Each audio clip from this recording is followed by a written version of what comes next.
ശ്ലോകം 5. ചന്ദ്രകര സ്യന്തലസൽ. ചന്ദ്രൻ്റെ കരങ്ങൾ, ചന്ദ്രൻ്റെ കിരണങ്ങൾ, ആ കിരണങ്ങളാണ് ചന്ദ്രൻ്റെ കരങ്ങൾ.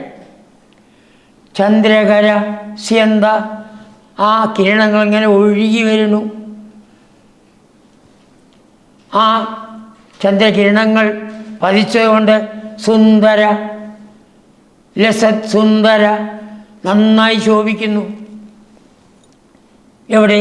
യമുനാ തടാന്ത വീതിഷു, ആ യമുനാ നദിയുടെ തീരത്തുള്ള ആ മണൽ മുഴുവൻ ആ ചന്ദ്രൻ്റെ കിരണങ്ങൾ പതിച്ച് എന്തെന്നില്ലാത്ത പ്രകാശം ചൊരിഞ്ഞുകൊണ്ട് ഇരിക്കുന്നു. നല്ല വെളുത്ത മണൽ, വെളുത്ത മണലിൽ ചന്ദ്രൻ്റെ കിരണങ്ങൾ പതിക്കുമ്പോൾ നല്ല പ്രകാശം ഉണ്ടാവും. ചന്ദ്രകര സ്യന്തലസൽ സുന്ദര യമുനാ തടാന്ത വീഥീഷു. ഭഗവാൻ ഇരിക്കാൻ എന്തെങ്കിലും വേണ്ടേ? അവരെല്ലാവരും ഇതായി. അപ്പോൾ ഇപ്പോൾ ഈ അവസ്ഥ എത്തിയപ്പോഴേക്ക് എല്ലാവരും ഓരോരുത്തരായിട്ട് തോന്നി. എല്ലാവരും ഒന്നിച്ചാണ് നിൽക്കണമെങ്കിലും ഒരു സ്ത്രീ വേറെ ആരെയും കാണുന്നില്ല, തന്നെയും കൃഷ്ണനെയും മാത്രം. ഗോപീജനോത്തരീയൈഹി, ആ ഗോപി തൻ്റെ ഉത്തരീയത്തിനെ അവിടെ അഴിച്ചു വെച്ചു. അതിൽ ഭഗവാനോട് ഇരിക്കാൻ പറഞ്ഞു. ആപാദിത സംസ്ഥരോ നിഷീതസ്വം, ഒരു വിരി പോലെ ആ ഉത്തരീയത്തിനെ ഒരു വിരിയാക്കി. ആപാദിത സംസ്ഥരഹ, സംസ്ഥരം വിരി, വിരികളാണ്. നിഷീതത്വം, അങ്ങതിൽ ഇരുന്നു. അപ്പോൾ ഓരോ ഗോപിയാണ് ഇനി ഓർമ്മ വേണം. എല്ലാ ഗോപികളും ഇല്ല, ഓരോ ഗോപിയാണ്. അങ്ങനെ ചന്ദ്രികാചർച്ചിതമായ രാത്രിയിൽ ആ കിരണങ്ങൾ പതിച്ച് മനോഹരമായി ശോഭിക്കുന്നതായ ആ മണൽ ഉള്ളതായ സ്ഥലത്ത് ഗോപിയുടെ ഉത്തരീയത്തിനെ അവിടെ വിരിച്ചിരിക്കണു. അതിൽ ഭഗവാൻ ഇരിക്കണു, ഗോപി സമീപത്തും ഇരിക്കണു. ശ്ലോകം 6. സുമധുര നർമാലപനൈഹി, ആ ഗോപിയെ സംബന്ധിച്ച് ഭഗവാൻ എന്തൊക്കെ അറിയുമോ അതൊക്കെ മനോഹരമായിട്ട് അവളോട് പറയണം. അപ്പോൾ എന്തെന്നില്ലാത്ത സന്തോഷം അവൾക്ക്. നർമ്മ ആലപനൈഹി, അവളെ ചിരിപ്പിക്കത്തക്ക വിധത്തിൽ, അവളുടെ മനസ്സിന് ആനന്ദം കൊടുക്കത്തക്ക വിധത്തിൽ, താൻ അവളെ ശ്രദ്ധിക്കുന്നുണ്ട് എന്ന് അവൾ മനസ്സിലാക്കത്തക്ക വിധത്തിൽ ഭഗവാൻ അറിയാത്തത് ഒന്നുമില്ല.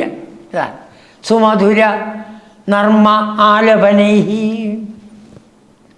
അതിൻ്റെ ഇടയിൽ കരസംഗ്രഹണൈഹി, ആ കൈ പിടിച്ച് ഒന്ന് ചുംബിക്കുന്നു. കരസംഗ്രഹണൈഹി. ചുംബന ഉല്ലാസൈഹി, മുഖത്ത് ചുംബിക്കുന്നു. ഗാഢ ആലിംഗന സംഗൈഹി, ഗാഠമായിട്ട് കെട്ടിപ്പിടിച്ച് അനുഗ്രഹിക്കുന്നു. ഹേ ഭഗവൻ, ഈ വിധത്തിൽ ത്വമംഗനാലോകം ആകുലീച കൃഷേ, ആ സ്ത്രീകളെ മുഴുവൻ, ഓരോ സ്ത്രീയെ വേറെ വേറെ ആയിട്ട്, ഒരു സ്ത്രീ മറ്റൊരു സ്ത്രീയെ കാണുന്നില്ല. അങ്കനാലോകം, ആ അങ്കനകളുടെ ലോകം മുഴുവൻ ആ യമുന മണർത്തിട്ടിലിരിക്കുന്നു. ഒരു സ്ത്രീയും മറ്റൊരു സ്ത്രീയെ കാണുന്നില്ല. തൻ്റെ കൂടെ കൃഷ്ണൻ ഇരിക്കുന്നു. കൃഷ്ണൻ എൻ്റെ കൂടെ, കൃഷ്ണൻ എൻ്റെ കൂടെ എന്ന ചിന്തയായി ഓരോ ഗോപിക്കും. ഇതാണ്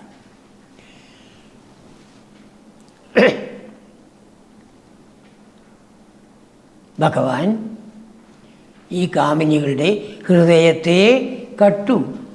കാമിനി ഹൃദയചോരൻ എന്ന് ഭഗവാനെ പറയാറുണ്ട്.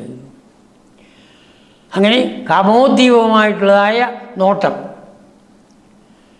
കാമോദ്ദീപങ്ങളായിട്ടുള്ളതായ പ്രവൃത്തികൾ, കൈ പിടിക്കൽ, മുഖത്ത് ചുംബിക്കൽ, വാക്കുകൾ, വിനോദത്തെ പ്രകടിപ്പിക്കുന്നത് എല്ലാം ആയി അവരെല്ലാവരും ഭഗവാന് അടിമപ്പെട്ടുപോയി. ഭഗവാൻ തൻ്റെ മായ പൂർണ്ണമായിട്ട് പ്രയോഗിച്ചു ഓടി. ഇതാണ് എല്ലാ സ്ത്രീകളും ഭഗവാന് അടിമപ്പെടുകയുണ്ടായി. അപ്പോൾ എല്ലാവരുടെയും ആ കാമവികാരത്തിനെ ഉദ്ദീപിപ്പിച്ചു.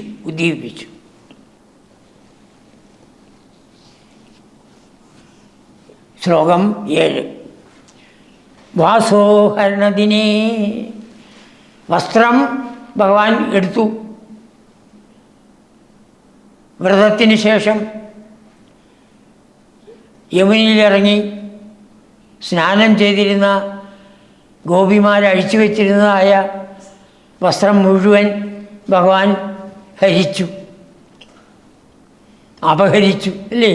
എന്നിട്ടോ ആ വൃക്ഷത്തിൽ കെട്ടിത്തൂക്കി. വാസോഹരണദിനേ യദ് വാസോഹരണം, നിങ്ങളുടെ ആഗ്രഹത്തെ ഞാൻ സാധിപ്പിക്കാം, അതാണ് വാസോഹരണം. നിങ്ങളുടെ വസ്ത്രത്തിനെ ഞാൻ മാറ്റിത്തരാം, വാസോഹരണം.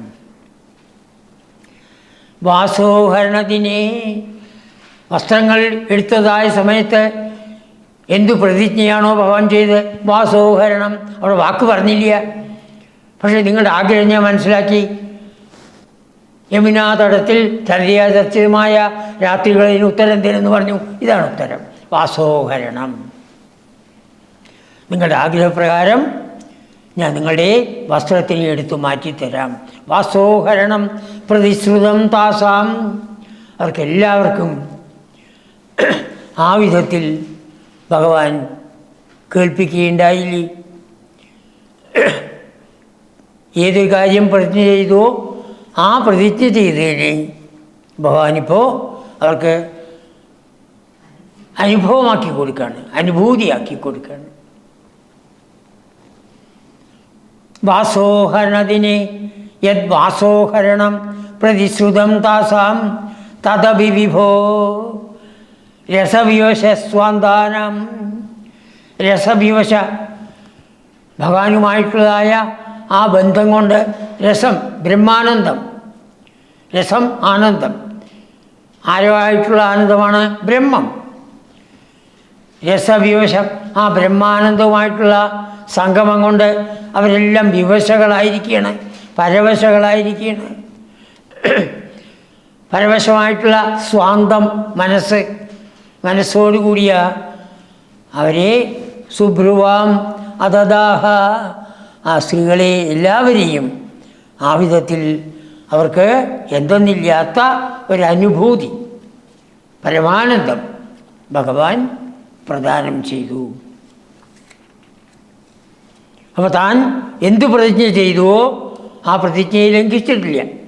ആ പ്രതിജ്ഞയ്ക്കനുസരിച്ച് അവരുടെ ആഗ്രഹപ്രകാരം ഇവിടെ യമുനാ തടതീരത്ത് ഭഗവാൻ വാസോഹരണം നടത്തുകയുണ്ടായി.